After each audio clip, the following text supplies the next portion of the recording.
Hello, all, and welcome to Movie Bears Podcast TV. I'm Brad Harris. It's been each week, like for the last month, right? This is a good record for us. Yeah, Pretty much. consistent.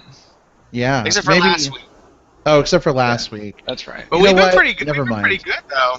No, I think we've been pretty good. We've been more consistent than we've been. You know what I mean? Yeah. We don't always do every week, but in my heart, it's every week because you guys are always with me. Exactly. But you have already heard from them. My wonderful, wonderful co-hosts are here with me. Casey Scott is here. Welcome, Casey. I am. Holla back, y'all. Holla back. Ain't no holla back bear. What? Yeah. Ain't no furry back bear. Well, that's not true. No, that's completely opposite. All about the furry back. Yeah. Oh boy. Stephen Heslin is here as well. Welcome, Stephen. Hello, everyone. I was trying to think of a witty comeback, but I'm stuck on Harry Back in my mind. That's all I can think about right now. Once you go Harry back, you don't go. Or go to that back? Is that I whatever. I don't know, but Once you go hairy back, you always go back. Yeah. There. Indeed. Well, we have a big show for you tonight. We're going to be talking about the season 5 premiere of Game of Thrones. We'll be talking about the premiere episode of Netflix's and Marvel's Daredevil. And we'll be discussing HBO's Silicon Valley, the premiere of season 2, which, if you guys recall, I fucking hated that show. So, do I still hate it? Do I still hate it? Tune in to find out. Burning question. Oh my God, Brad. It was terrible. It was terrible. The comedy just did not work for me at all. But we'll talk. We'll talk. Maybe I've changed my mind. Who knows? You don't know yet. It's a surprise. That's the Best for last, right? That's right. That's right. You'll notice I'm going first in the order too. So I did see that. I was like, Get it out of the way. Get the bitter bitch out of the way. And off the stage. No, you don't. You never know. You never know. Am I so bitter? We'll see. But let's just let's dive right in. We got a lot to discuss. So here we go. Our discussion of Game of Thrones.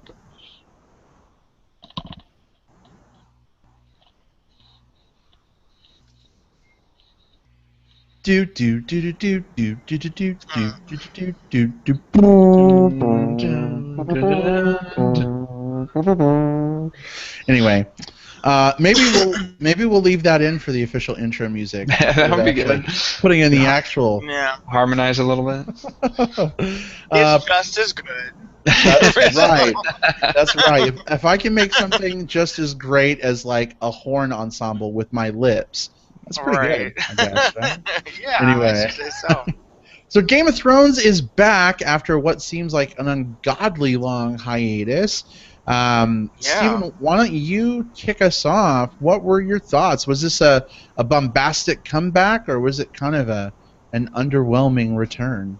I think it was sort of in between. I was really glad that they showed, the previously on, because I had completely lost track of where we were in the story, and I didn't watch any of the episodes leading up to it.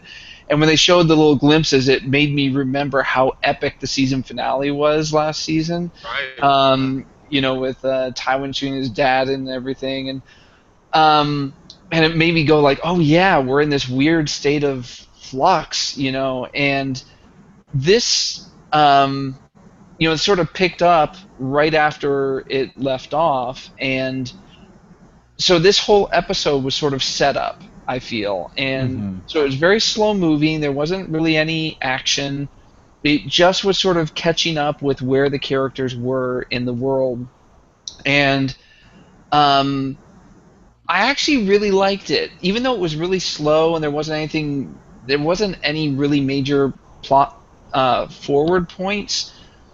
The setups were worth it. It was sort of laying the groundwork, and I'm glad we sort of eased back into the season. It wasn't going sort of full bore. We kind of caught up with who was who and where they were and what state they were in, and it also set the motion pass of where each character was going. Right. Especially like Tywin, like he's sort of exiled, and he's sort of like, I don't know what I'm going to do, and he had, that bald eunuch guy sort of saying, Lord Varys. yeah, I think we should go in this direction, and I need your help getting there. So we know what direction they're going. We know what direction Daenerys is going. We know which direction uh, the incest siblings are going. The Lannisters. Lannisters, yeah. So Hmm. it sort of I laid don't all know. that out.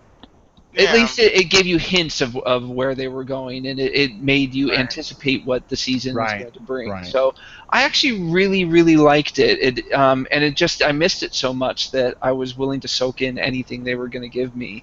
Hmm. So I thought it was pleasantly good, but not a bombastic episode. Yeah, I know what you mean. Like for me, and I guess we should, kind of preface this a little bit by just getting the spoiler warning out of the way. Spoilers are totally too fair late. game.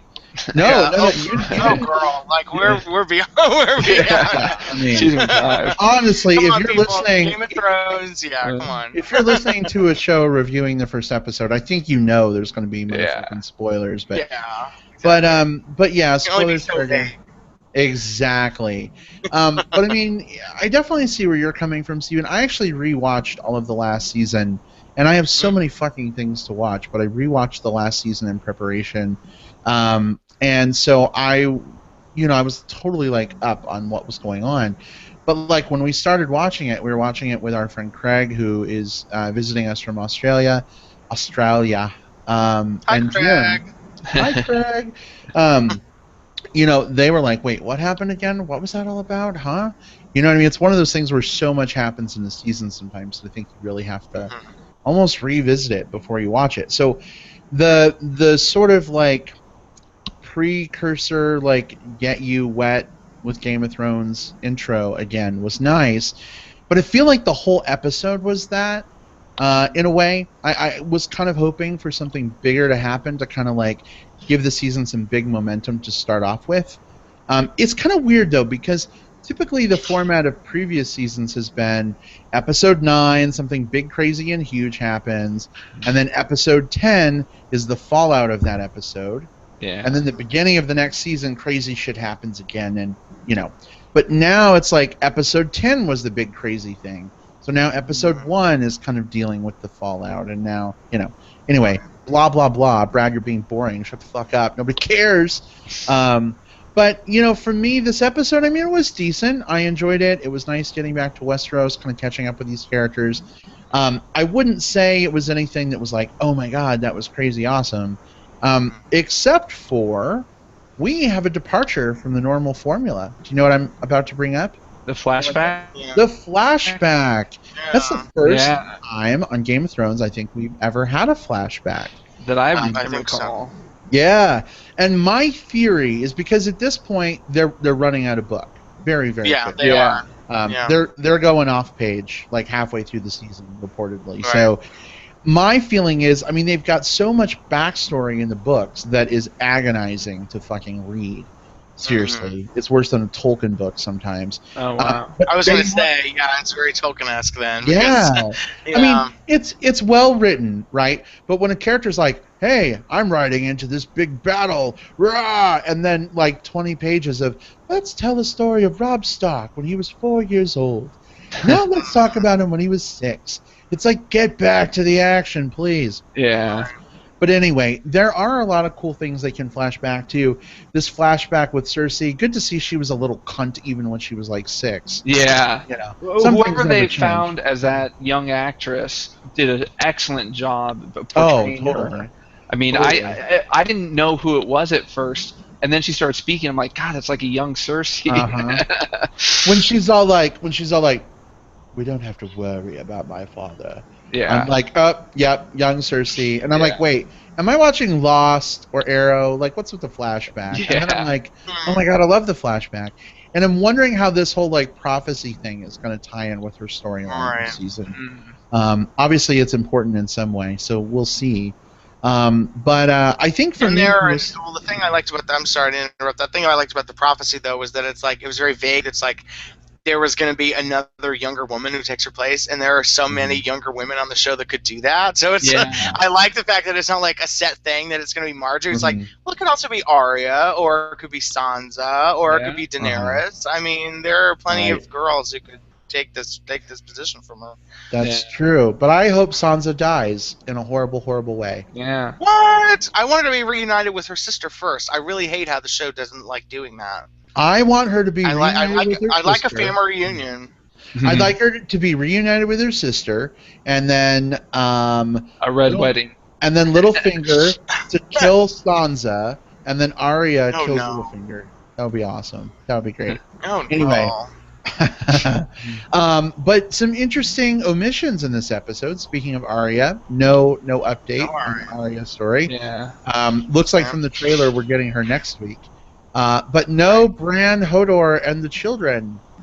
Nothing. He's not going to be in any of this season. I know, and that's which is fine because that was like those are the weak links. I think last season I didn't really care. Yeah, honestly. That's true. But I think the completist in me is like, wait, I know they're out there somewhere. What's going on? And now I have to wait a whole season to catch up on a storyline I don't care much about. It doesn't sound like I should care, but in a way, it makes me care more. You really should. Yeah. I know what you mean. I get what you mean. Yeah, drives me crazy. But guys, this whole Tyrion Daenerys thing. Do you remember a long time ago? Flashback. My theory was that Tyrion was going to end up riding one of her motherfucking dragons. Do you remember my theory about that? I don't remember it, but that sounds like an awesome theory. Okay. Well, we talked about it. We talked about it last year. Hey, we did shows a year ago. That's kind of awesome. That is awesome. Yeah, anyway, but now Tyrion is on this path to meet up with Daenerys, right? She can't control her dragons. He's going to come in, I'm telling you, man, he's going to be the father of dragons. They are going to team up for some epic awesomeness.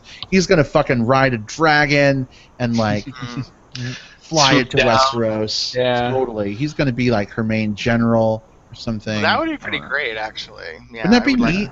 That would be super cool. Anyway, interesting episode. Not a huge start, but enough. I've definitely got my interest. Casey, I've been talking forever. What are your thoughts? They kind of echo a lot of what you guys have been saying. I mean, I wasn't that people were getting excited about Game of Thrones coming back. It's more about Mad Men coming back because it's the last 7 episodes. But when the music starts, you're like, okay, it's back. This is great, and it really gets you going. And then nothing of really any consequence happened in the episode. I was like, well, I guess this is like a get your feet wet kind of thing. Where, they would have to work really hard to completely bomb this show this season. I mean, they've been doing really well so far.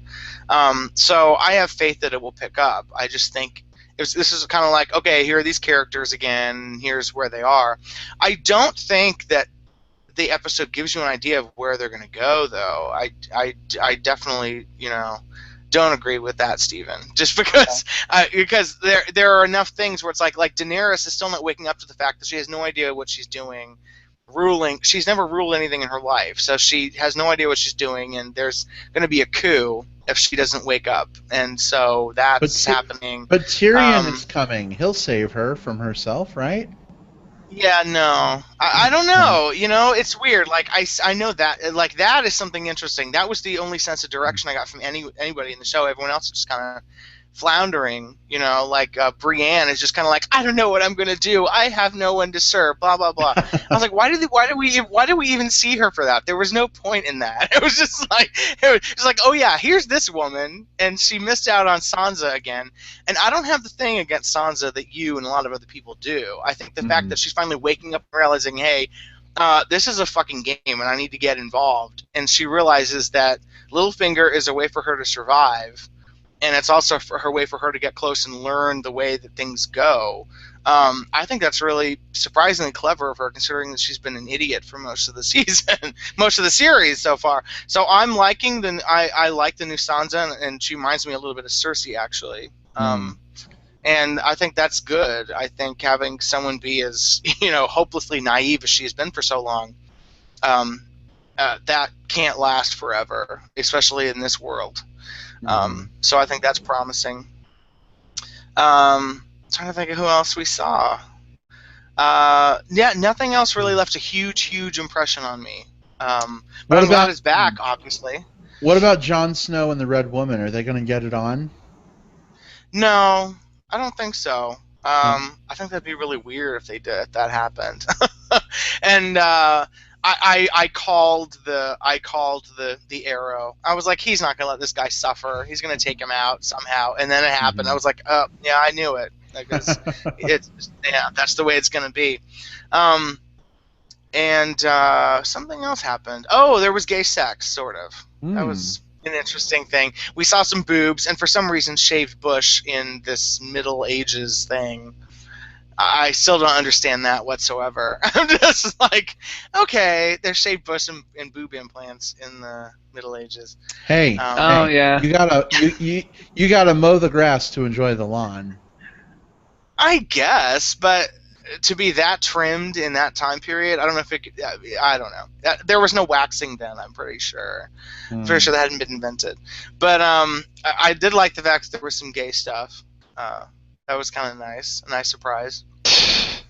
Why couldn't it have been gay stuff with the mountain? Yeah, really. the only person on the show I want to see have sex is the mountain. I'm not into anybody else on the show anymore. Yeah. Oh boy. Okay, well, sounds like we all were kind of middle of the road then on this episode. Is that right? Yeah, I think so. Yeah. What do you guys think about this whole like scandal of the episodes leaking online? I guarantee you it was like a press screener, because I know that press were getting the first 4 episodes, and so I don't know if like it was discs that someone gave to a friend and they put them online, or I mean I don't know, but do you think it's a big deal that these episodes have leaked out? Were you tempted to watch all 4 episodes? I didn't even know that happened, honestly. I didn't either, and I don't have time. Like I'm barely able to keep up with the one week. Yeah, I didn't even know. And even if I did, I probably wouldn't. Like I like watching stuff live when it's happening and knowing I'm part of a group experience, and and doing it in my living room rather than watching it on my laptop is much more. It's classic, classic water cooler kind of experience. So, yeah, no, I don't think it's necessarily a bad thing either. Yeah, I mean, if they're good and it gets people excited, people are going to want to see the rest of the episodes, and they have to have HBO to have that. Right. It's true, although now I have to fucking avoid Facebook for a goddamn month. Excuse my language. Yeah. Because, see, I can't believe you still have friends that would do this. I must really dodge a lot of bullets with my friends list, because nobody I know posts stuff like that. I don't know what. I guess I don't know how I've been blessed with that, because I would be furious. I would kill someone if somebody did that. It would just destroy. I had a friend who was posting screenshots from episode 2. Why would you do that? Yeah. There's no reason to do that whatsoever. Right. You can't even like put a spoiler tag or something so you know not to read the text. Your eyes go directly to the image. And I'm like, oh, that's a really spoilery thing. Yeah. There's so maybe zero reason to do that. Maybe I need to just start unfriending people. Yeah. Honestly. Or just hiding them from your feed while you know that a show that is very spoilerish is on the air at the time. Yeah, that's a good idea. I don't know. For like the next 3 months, just hide people, and so you don't see their shit. And then like a year from now, I'll be like, I wonder why I never see anything from so and so. Did they die? And Facebook didn't tell me about it. Yeah. It has to be a very like meticulous thing where you have to keep like a spreadsheet of people that you've hid, and then you have to check it, and you have to have like a date and like a period of time. It would be cool. It would be cool. Remind me to refriend this person in 6 months. There you go. Right. Exactly. It would be cool if Facebook had a way, like when you hide them, like to have a scheduled unhide. You know what I mean? Like unhide this person. That would be good. Yeah, there are some people that I just don't want to see for a little while. Yeah. Right. Definitely. All right. Well, I think that brings us to an end for Game of Thrones, right? Interesting to see what happens next week. We have other stuff to talk about, right? A lot of stuff. We do. Okay. Maybe some other more eventful stuff too. Maybe. Well, let's all put on some blindfolds and do some parkour out in Oh my god. an alleyway. What do you think? Sounds Yeah, let's good. go. Let's go I'll put be a the most blindfold low-rent in an superhero alleyway. ever. I don't know about the parkour, but blindfold in an alleyway sounds good. I could my try God. to do parkour. I'd like walk an inch off the ground on the wall. It would not be pretty. And I will Anyway, watch. we are of course alluding to our discussion of Daredevil.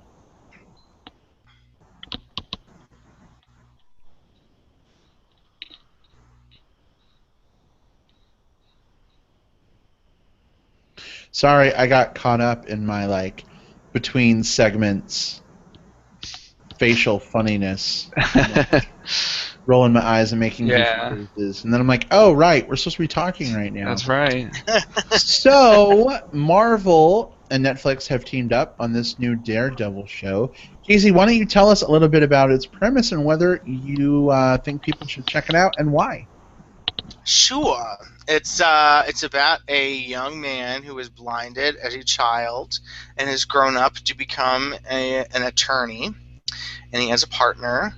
And while he's solving crimes in a courtroom by day, by night he has a bandana wrapped around his head and eyes and is stomping around the city solving crimes and beating people up.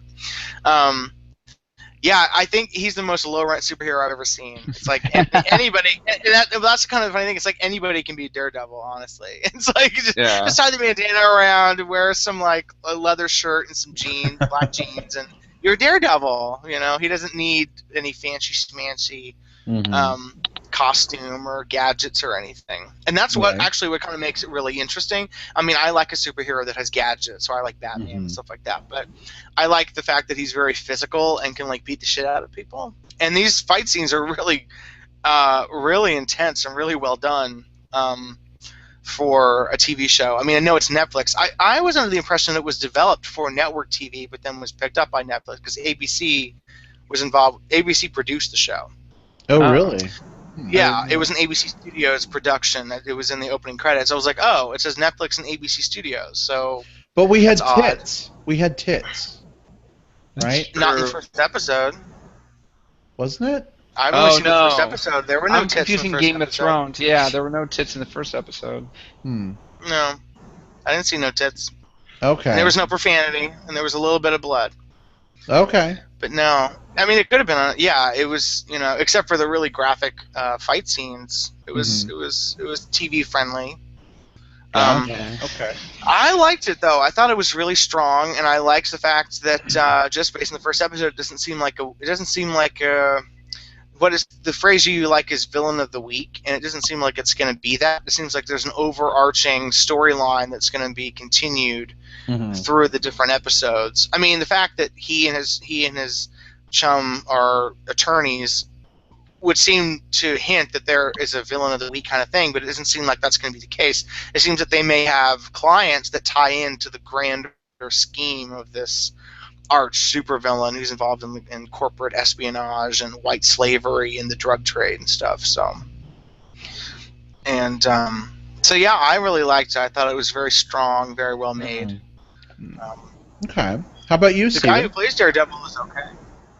Yeah. For me, it was tough because I think the thing about shows like that are on Netflix is they allow because they release them all at the same time, they produce all of them at the same time. They allow them to sort of grow over time. They don't need to come really strong right out of the gate to capture the audience and carry them the whole time. They can say like it or not, here are the 6 episodes, and we'll decide whether we want to renew it later. Right. So unfortunately, because of my schedule, I think mostly, we're having to judge it based on only the first episode, which is the only thing I had time to watch. And based on the first episode, it didn't wow me. There were a lot of stuff I liked and a lot of stuff I didn't like about it. Some of the stuff I really liked were how they very subtly tied it into the Marvel Universe. There was a lot. Uh-oh. Uh-oh. Steven's thought was so strong that it that the internet decided basically taking advantage of all the destruction and capitalizing on that and sort of doing these schemes to get all this money because they're rebuilding the city, and so it's alluding to the stuff that happened in the Avengers but not overtly saying it. I like that it's a grounded series. It's just a guy fighting, and he doesn't have necessarily a superpower, although he's blind and can fight like anyone else. That's kind of a superpower, and I think he does have sort of super sight based on Sonic things from what I know of the character, but they didn't really explain it in the first episode. And I liked the way they did the combat. It was sort of Bourne Identity-ish, a little bit more realistic, but at the same time, it wasn't as good as like what I think we see on the Arrow. I also really didn't like the look of it. Everything was really super dark and green, or these really weird colors. I just wish they had brightened it up just so I could see it a little bit better. It was just a little bit too moody. I didn't love the acting based on the first episode. Again, it could improve over time, but the Foggy character. The comic relief. Yeah, I just didn't think he was really strong. Charlie Cox, who plays Matt Murdock or whatever, he was okay. I think I'm gonna have to watch more episodes to really see if I really love him in the role. And it just wasn't all that exciting. It was sort of blah. Some of the action was really good, but it just wasn't. It didn't grip me all that well. So again, unfortunately, I don't think it was meant to be judged on just one episode. So I'm definitely intrigued. I definitely want to watch more, and I think they did a really good job. It wasn't a stinker by any means, but right. I didn't come out going like, "Oh my God, this is the greatest thing," which I was kind of hoping for. Gotcha. Right. Well, advanced reviews were really strong, so I went in with high hopes. But I think it met them because I went in with high hopes, but also low expectations because there really haven't been any superhero shows that have wowed me or amazed me and made me want to keep watching forever and ever. But who do you think is more annoying, Foggy or the comic relief guy in the Flash? Oh, definitely the Flash comic relief, but at the same time, he's really awful. At the same time, I will say they do that on purpose. Right. That's their shtick, versus the Foggy guy. I just don't think he's that strong. He's not that funny. He doesn't deliver his lines in a good timing, So I just don't think he's a strong actor. Yeah, I will say I was not super impressed by him in the first episode. I haven't seen a lot of the series yet, so maybe his character gets better. I don't know yet. But I do like Charlie Cox as Daredevil. I actually think he did a pretty decent job. He certainly sells it to me a little better than Ben Affleck did. Oh, that's for sure. Yeah. That's just me. You know what I mean? He's definitely got the physicality for the role. I mean, he does the parkour stuff pretty well for being, blind. But I'm with you. I like how, I mean, it's not a superpower, right? In that it's not like he has some kind of mutant ability that gives him, right, this ability to fight that way or see, I guess, with his other senses. It makes me want to just wear a blindfold all the time and develop my hearing because I want super hearing. That would be awesome. Yeah. But I don't know. I bought it. It seems like a good start. I agree. It is really dark. It's shot really dark. Yeah. So especially some of the fight scenes and stuff that are at night or in the dark apartment or whatever. You're kind of like, wait, who threw that punch? What? Yeah. Huh? Exactly. Right. But he's not really like a let's go out in the middle of daylight and fight people. I mean, he's definitely a night fighter. You know what I'm saying? So, stylistically speaking, that choice, I don't know, that may not get better. You know what I mean? All we need now is for it to I don't know, for him to fight in a dark room in the middle of the night or something. You know what I mean? Oh, right. But But I mean, I thought it was a good episode overall. I'm interested to see kind of where they go with some things. You know, this whole like, you can tell it's totally a plot, right, to get this female character involved with them. Yeah. Seems like a convenient sort of way to bring her in. I don't know what's going to happen with her, but I'm interested to see where it goes. Definitely. Yeah, so me too. For sure, I'm gonna dedicate myself to watching the whole season based on the first episode. I don't often do that, but for me, it was strong enough that I want to, you know, especially because it's all available right now. Exactly. I don't have to wait 13 weeks, right? Yeah. So Right. I'll And if you read through don't it. like it, if you don't like it, you can bail and not have to worry about missing an episode or missing when it gets good. It's right there for you to go back to, Right. if you feel like giving it another shot. So Yeah, most. I'm not a definitely. big fan. I'm not a huge fan of Charlie Cox. Is this honestly? I think that my big thing was that his first scene was like this dramatic monologue in a confessional, and it was just so actory. It was like these pregnant pauses and like stuff, and I was just like, oh my god, dude! Like I can tell. It's almost like this scene was the scene that was used in the audition for people to get this role, and I was just like. Okay, you're taking me out of the show now. Like, why are you introducing this hero? It was like this guy giving this monologue about his dad and these pauses and then the single tear drying. I was like, oh my god, okay. But it got better, thank goodness. I was just like, this is not a great introduction to this actor who's very actory. But it definitely got better. And I'm intrigued to see where it goes. I think I'm going to give it the good old Brad Harris 5 episodes. and if I don't like it, there are other shows I need to catch up on Netflix, like Bloodline, and I need to finish season 3 of House of Cards. So I need to finish Kimmy Schmidt. Yeah. Oh my God, All Kimmy right. Schmidt! I finished one weekend. Yeah. So I have a question for you guys. Mm-hmm. How would you compare Daredevil episode 1 to, say, the beginning of Arrow? I thought Arrow's pilot was stronger. Really? Yeah, I did. Where left it in the dust. Really? Why? What sets? Because I think the action was much stronger. The set pieces were much, much grander. I think the characters were better. What else was there?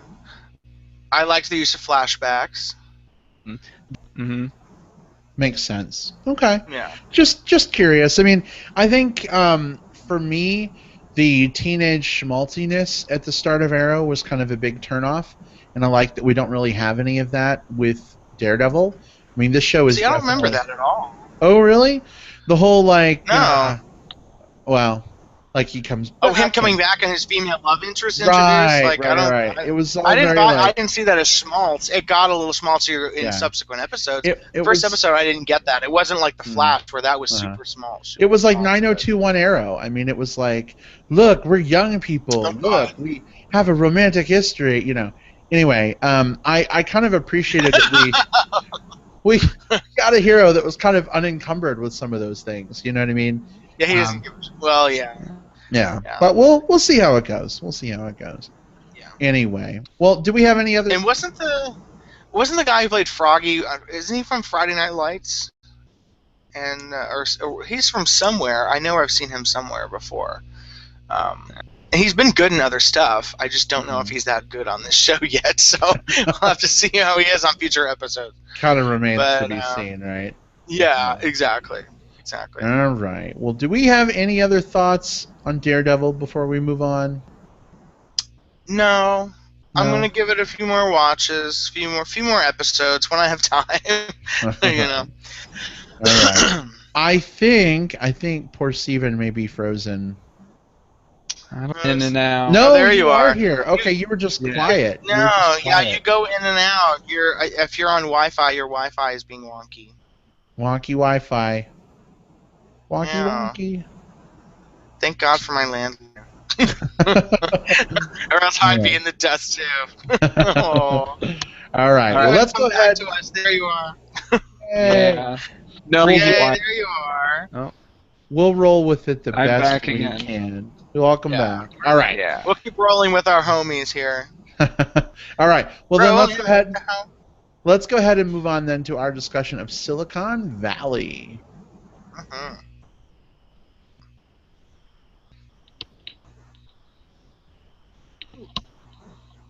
Guys, wouldn't this show be better if it was Silicon Valley Girls?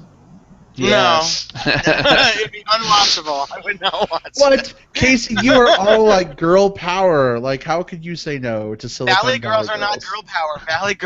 Valley girls are not anything about girl power. Like, They're I the just anti-feminists. Silicon Valley Girls, maybe. Like, I just Oh my invented this God. app that totally, like, blah, blah, blah, blah, blah. I just made Yeah. $4 million actually- this weekend. If they were actually Silicon Valley girls, they wouldn't be like the typical Valley girls. It'd be like the opposite of the Valley girls. Yeah. That might be good, actually. Exactly. You made my brain start moving there, Brad. That's a good See? idea. See, it's going to be the Yeah. spin-off. It's going to be the spin-off, guys. When Silicon Valley ends, Silicon Valley Girls will begin. Just like Mad Women is, hopefully it's a spin-off. I want Mad Women so bad. Yeah. All right, well, I'll kick things off. I alluded earlier that I fucking hated season 1 of Silicon Oh my Valley God. until, as we discussed, the final episode. And I don't know what it was about the final episode. It was the TechCrunch episode. It suddenly pulled me in. Maybe it was like trying to figure out how many people you'd have to jerk off in a certain amount of time in order to win their thing. Oh. Yeah. Yeah, that wasn't that great. But something caught my interest, and so going into season 2, I was not like making retching sounds in my throat to make fun of the show. I was like, you know what, we'll see. And I think it's better-ish, maybe. I mean, I enjoyed the episode. I had some chuckles. I didn't feel the repulsive aversion that I had during season 1 to it. I think they toned down some of the stuff about the main character that just doesn't jive with me as much. It feels a little more ensemble-y, at least in this episode so far, and less his craziness. The only thing I didn't really like, guys, was how they handled the death of the actor who played the main business dude, Gavin, who was going to fund them. Yeah. Because they totally replaced him with just a female equivalent. You can tell she's trying so hard to give that same performance. You know what I mean? Right. And, I don't think we're going to see much of her, though, because, by the end of the episode, it made it seem like, well, no, this girl is going to be basically the liaison on the board. So I don't think we're going to see her that much, thank goodness. I mean, I like her. She's the woman who brought yada, yada, yada to TV on Seinfeld. So she's kind of TV royalty in that way. But yeah, I mean, I guess for me, I just... believably, they just picked someone to step in and save the company. Even the female character whose name I forget, she voiced the same thing. She's like, why would they pick her? You need someone with people skills, and it's not like she's the idiot savant or whatever that started the company and has to be the point person. You would think that they would, anyway. Yeah. Blah blah blah, Brad. Blah blah blah. But I didn't hate it. Yay! I didn't. Yay! Thank goodness. That's a step, right? That's a Yeah. step. That's good. So, from the Love It camp, Casey, what did you think? Yeah.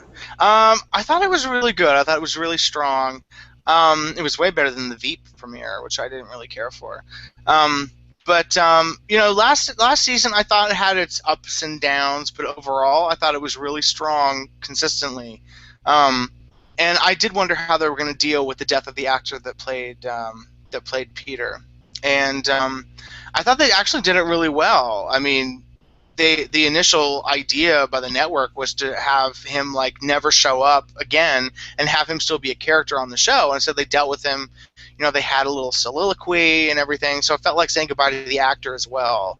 Yeah. And so I thought that was really nicely done. I didn't have the issue with the replacement, though, because she basically laid it out. She said, well, they picked the one who had the highest numbers or whatever. It was just a numbers game. It's an algorithm. And Peter didn't have people skills either. So it's it makes sense that the person that they picked would have just as few people skills as Peter did, because he was a socially inept. Well, but he was the numbers crunching kind of guy. But he was the scientific kind of financial genius dude, right? That the whole company Right. was built around. What did they Right. call it? The Crunch Man or whatever, like the point man that the company's built around. There was some kind of special clause, right? Around Right. if that main man. Oh, the key clause or something like that. Yeah, it was something like that, Right. right? Right. So, Yeah. but she worked for you. It sounds like, right? Yeah, I mean, I'm hoping we don't see much of her. I really like the girl that is sort of the love interest for Richard. I think she's really good. She's the voice of reason. She's funny. She's sort of a normal, relatable character. Yeah, I mean, I liked her last season too. I don't like her as a romantic interest though for Richard. I like the fact they have the weird flirtation thing going on, but I really don't want it to go anywhere because I just think that would be unusual and it would mess with the dynamic of the show. But I don't know. Mike Judge may be able to do it really well where I'd buy it. But at this point, I'm just like, let's keep it professional, and But the thing that I think you probably didn't like about season 1 is something I also didn't really care for. It was kind of the bro kind of humor on the show with, Martin. I love Martin Starr and I love the Indian comedian and I love them both individually, and together they have some funny back and forth banter, but sometimes it gets to be a little much and it really clashes with the rest of the humor on the show. Yeah. And I think there was enough of them in this premiere. I was like, okay, we don't need any more. Like that. Like, okay, good. That's enough. Like, go away. Let's get back to everybody else. I really like T.J. Miller. Yes. Oh yeah. Yeah, he's good. And I love the fact that during one of his negotiations, he just decided to set his balls on the table, and it got them more money in an offer. Yeah, I mean, I just think he's funny in everything. And I even like him as the voice of that phlegm ball on the commercial for, what is it, Mucinex or something? So. Oh, is that him? Yeah, and I thought it was a really strong premiere. I'm definitely going to keep watching. And the problem is it's on the same time as Mad Men, so I'll be able to watch it live after Mad Men ends. But until then, I'll just watch it on demand. But definitely going to keep watching. I have a stray observation. Since we have started talking about Silicon Valley, we've had 3 people stop watching the show live. Oh. That's got to Which is tell you worse, something. Silicon Valley or Looking? Silicon Valley got renewed, so You mean maybe you don't want like a it? Silicon Valley looking crossover? I couldn't see that working. No. Although Gay tech nerds, though, that's possible. In tech. Yeah. I was going to say, like, the next Tech Crunch, maybe they show up and Patrick and his boss are there, in the background, looking for cameos. Oh God, looking for cameos. Steven, he and his Asian best friend should go. They had really good moments in the first season. That's true. And then they promptly almost forgot about him. But Steven, what were your thoughts on Silicon Valley? My thoughts sort of mimic Casey's. I really thought it was strong. I really liked it. I thought the humor.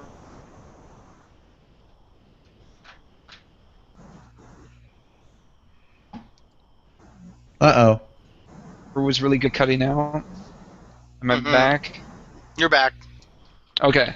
And so now he sort of knows who he is and what he's going for, and he's still nervous and he's still cumbersome, and he doesn't really say things well, but he at least knows what he's trying to do, and he knows he's got a good product, and they have a mission of doing the best they can, and so I think the little boost of confidence has helped his character a lot and makes him a little bit more likable. I love the banter between the other developers, and I love T.J. Miller's sort of rudeness and brashness, and I just liked everything about it, and so I'm in for the whole season. I don't think they can really do wrong at this point. Wow, I just like. Well, it's just I like, as long as they're going to consistently do the same thing, I'm in. Yeah. Absolutely. They would have to really derail for me to be like, what the fuck, and jump off. So, Right. it's half hour, of just fun television. So I really dig it. Is it half an hour? Isn't it like 24 and a half minutes or something? Yeah, around there. I round up. Give or take. Yeah. Yeah. I round up. It's in a 30-minute time slot. It's 30 minutes. Yeah. Yeah. So I tell you what, for me, I will definitely keep watching this season. Jim, my partner, is super into the show. He really loves it. And it's on right Jim's after. got good taste. Obviously, he does picked me. obviously, Brad. Exactly. Yeah, exactly.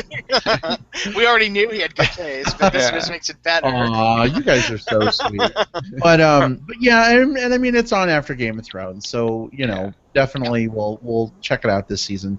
Like I said, I don't have the strong feelings of hate for it that I had for season 1, so I think I'll be able to approach it a little easier this time. If they keep the comedy kind of mixed as well as they did this episode, I think it'll be a lot better for me. It's just when they go so far out of their way to try and like make you laugh and it falls flat that I'm just like, oh my god, I could be killing myself in a bathtub right now and it would be funnier. But anyway. All right. Well, sounds like we're going to be following along with Silicon Valley. We ready for some plugs, guys? I think so. For sure, yeah.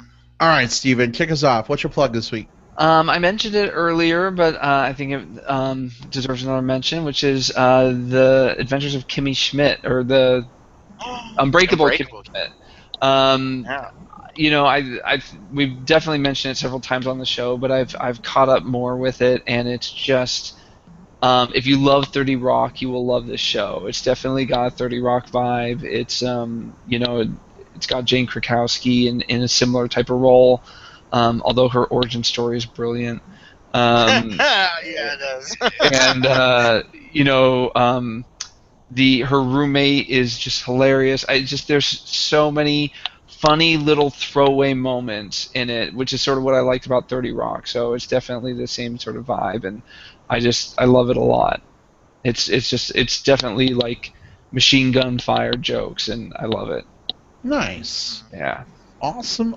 How about you, Casey? Before I do I have 2 plugs because I one for this week and one for last week, but just 2.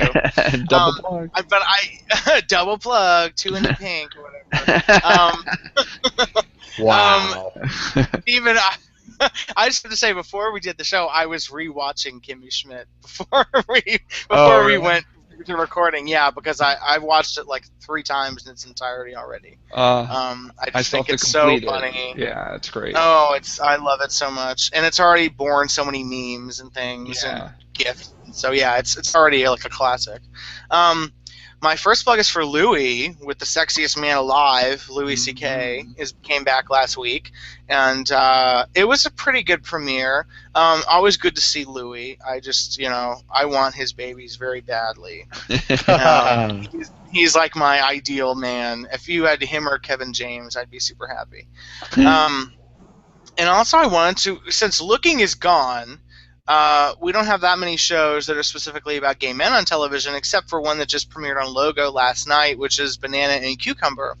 Cucumber and Banana, which are actually 2 sister shows that were created by the creator of the UK Queer as Folk. And one focuses on an older gay bear, actually, and his life with his partner. And the second show focuses on a young black coworker of his, and so they really complement each other really well. You see 2 different areas of the gay community, 2 different kinds of characters. The show really it goes out of its way to avoid stereotypes, at least from this first episode I've seen, and I just think it's excellent. So I think it's definitely one to watch, especially now that Looking is gone. It's really well written, well acted. I think it's just really excellent show. So definitely watch it. But do we get to see Banana? No. No, because it's on Logo. But you do get to see. I mean, if you see the British version, I think has nudity in it, but Logo edits that out. But you get to see shirtless bears. So shirtless bears. We should maybe cover that. We should maybe cover that show if we have time at some point. It's really good. Awesome. All right. For me this week, I spent my plug on the Movie Bears podcast plugging MBP TV. So I'm going to spend my plug on MBP TV plugging MBP. We had an awesome show this week.